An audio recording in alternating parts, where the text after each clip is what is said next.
ये हमारा रसावली बनकर रेडी हो गया। बहुत ही टेस्टी, बहुत ही क्रीमी, बहुत ही सॉफ्ट। चलिए बनाते हैं आज उड़ीसा का जगन्नाथपुरी भगवान का भोग। तो रसावली बनाने जा रही हूँ। तो इसके लिए मैं फुल फैट दूध ली हूँ ½ kg। इसे छेना बना लेना है हमें।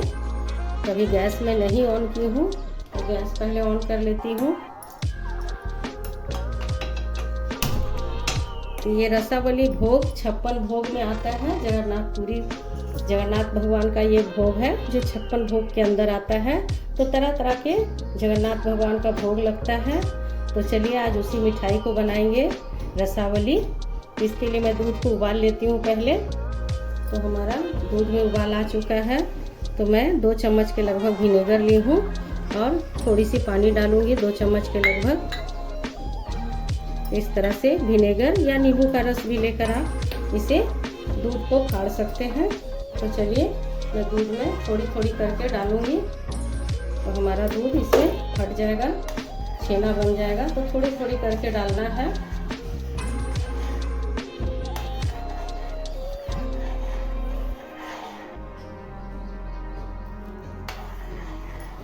इस तरह से हमें पूरा विनेगर को डाल देना है। धीरे धीरे फटना शुरू हो गया हमारा छेना।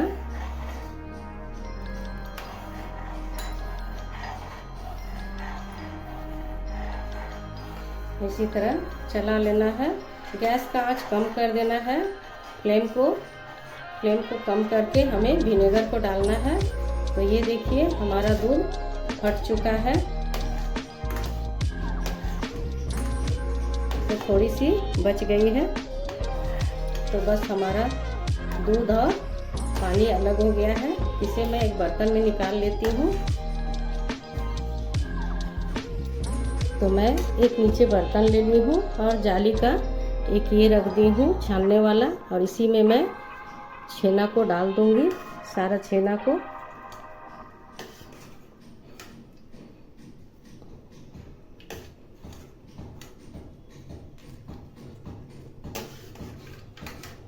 तो इस तरह से मैं सारा छेना को निकाल लूँगी अच्छे से।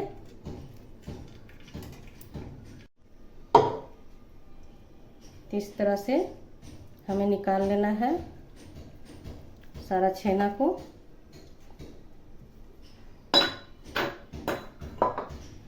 अब इसके पानी से आप आटा भी गूंथ सकते हैं और आप इसे बटर मिल्क बना के पी सकते हैं।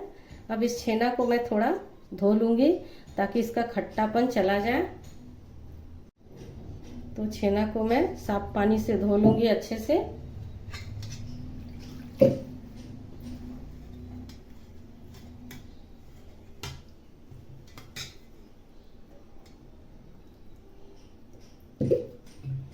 इसे अच्छे से धो लेना है।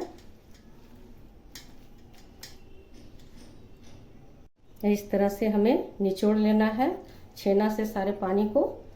इसको ज़्यादा टाइट पनीर जैसा नहीं बनाना है, इसे सॉफ्ट ही रहने देना है। इसे 2-3 मिनट के लिए मैं इसमें छोड़ दे रही हूँ।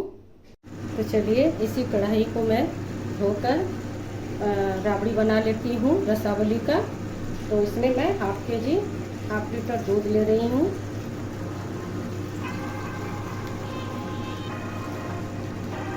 इसे मैं राबड़ी टाइप का बना लूँगी और इसी में रसावली को तल कर डालूँगी। तो चलिए गैस का फ्लेम ऑन करती हूँ। गैस का फ्लेम अभी हाई रखेंगे। राबड़ी थोड़ा सा जब ये उबल जाएगा तब मैं गैस का फ्लेम को कम कर दूँगी। इसे अच्छे से उबल जाने दीजिए। तब तक हमारा छेना ठंडा हो रहा है। अब चलिए हमारा दूध में उबाल आ चुका है। इसमें मलाई नहीं चिपकने देना है। इस तरह से हमें मलाई बनाते रहना है राबड़ी। तो अब धीमी आंच में इसे अच्छे से दूध को गाढ़ा कर लेना है, राबड़ी बना लेना है। और ये देखिए मैं थोड़ी सी इलायची को कूट कर डाल रही हूँ। तो इलायची फ्लेवर ही दीजिएगा, बहुत ही टेस्टी लगती है।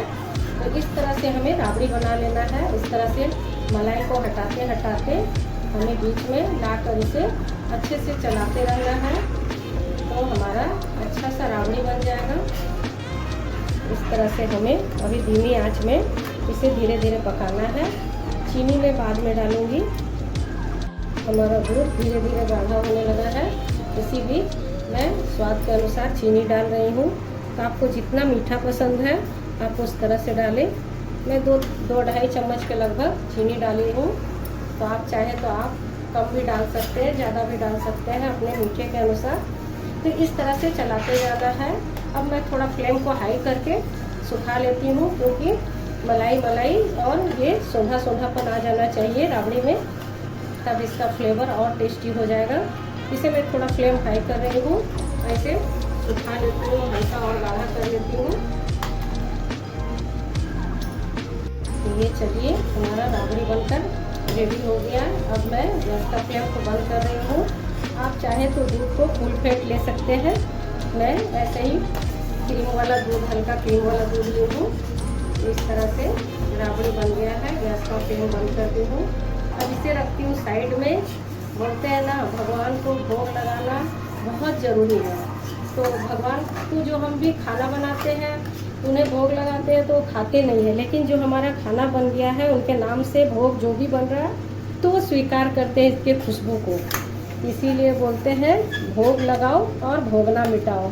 तो ये कहावत है गीता में, भोग लगाओ और भोगना मिटाओ।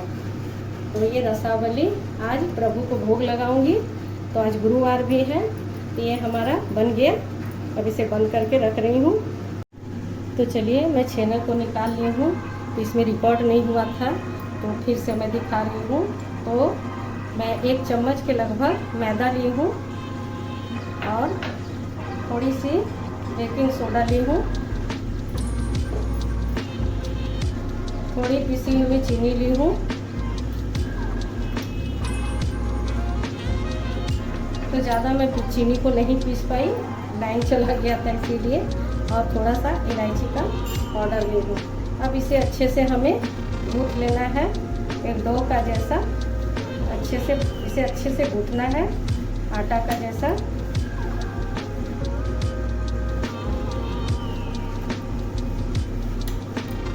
इसे अच्छे से गूँथ ले रही हूँ। पहले छेना को इस हथेली से इस तरह से मैश कर लेना है अच्छे से। 2 टाइप का स्मूथ बना लेना है।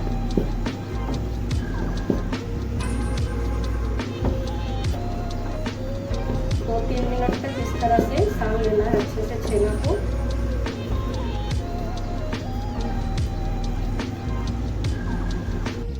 ये देखिए हमारा डो बन गया है। अब इस तरह से मैं ले रही हूँ, लोई काट रही हूँ। तो जितना बड़ा आपको रखना है आप उस तरह से रख सकते हैं। इस तरह से हमें गोल कर लेना है, जैसे रोटी बनाते हैं पेड़ा। इसे अच्छे से पहले हाथों में मल के इस तरह से हमें आकार दे देना है।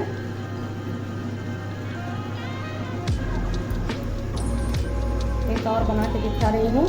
इस तरह से हमें आकार दे देना है और साइड से इस तरह से हमें कर देना है अच्छे से। तो मैं गाय का घी से बना रही हूँ मिठाई।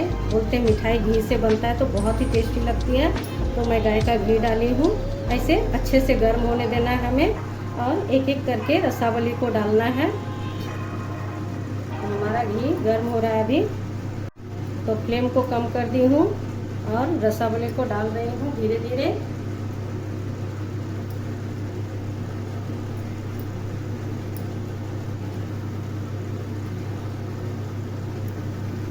इसे अच्छे से फ्राई होने देना है हमें।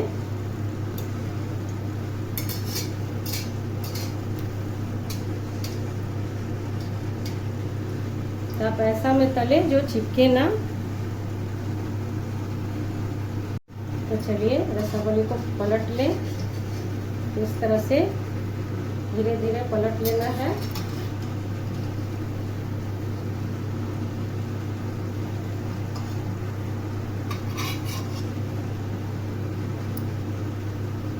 इसे अच्छे से पक जाने देना है हमें। धीमी आंच में पका लेना है। हमारा फ्लेम अभी बिल्कुल कम है।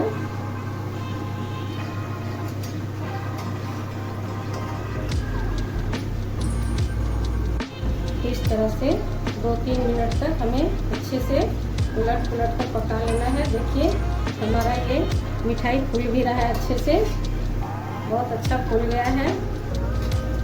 इसका मतलब बहुत ही सॉफ्ट और अच्छा बन रहा है। अब इसे राबड़ी में डाल दूंगी। ये देखिए लाल होने तक पका लेना है। अब मैं इसे राबड़ी में डाल दूंगी। राबड़ी को थोड़ा गरम कर रही हूँ हल्का सा।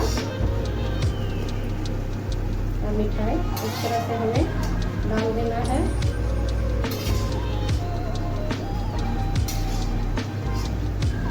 तो बन गया हमारा भोग जगन्नाथ भगवान का, जो पूरी में चढ़ाया जाता है, जिसे कहते हैं 56 भोग के अंदर ये आता है। तो इस तरह का भगवान को भोग लगाइए और अपना भोग ना मिटाइए। तो इस तरह से रसावली बनकर रेडी हो गया। तो किस तरह से बना है तो बताइएगा ज़रूर। मैं इस फ्लेम को बंद कर दी हूँ और ढक्कन लगा दूँगी 2 मिनट तक, ताकि इसमें हमारा राबड़ी जो है घुस जाए अच्छे से। इसमें मैं ढक्कन लगा के छोड़ दे रही हूँ 2-3 मिनट तक। तो इस तरह से हमारा रसावली भोग बनकर रेडी हो गया। तो चलिए कट करके दिखाती हूँ। बहुत ही सॉफ्ट और बहुत ही क्रीमी बना है। इस तरह से घर में बनाकर परिवार के साथ एंजॉय करें। Thank you. और भगवान को भोग लगे, इसे बनाकर इस तरह से भगवान को भोग लगाएं। तो बहुत ही टेस्टी और अच्छी रेसिपी है। Thank you.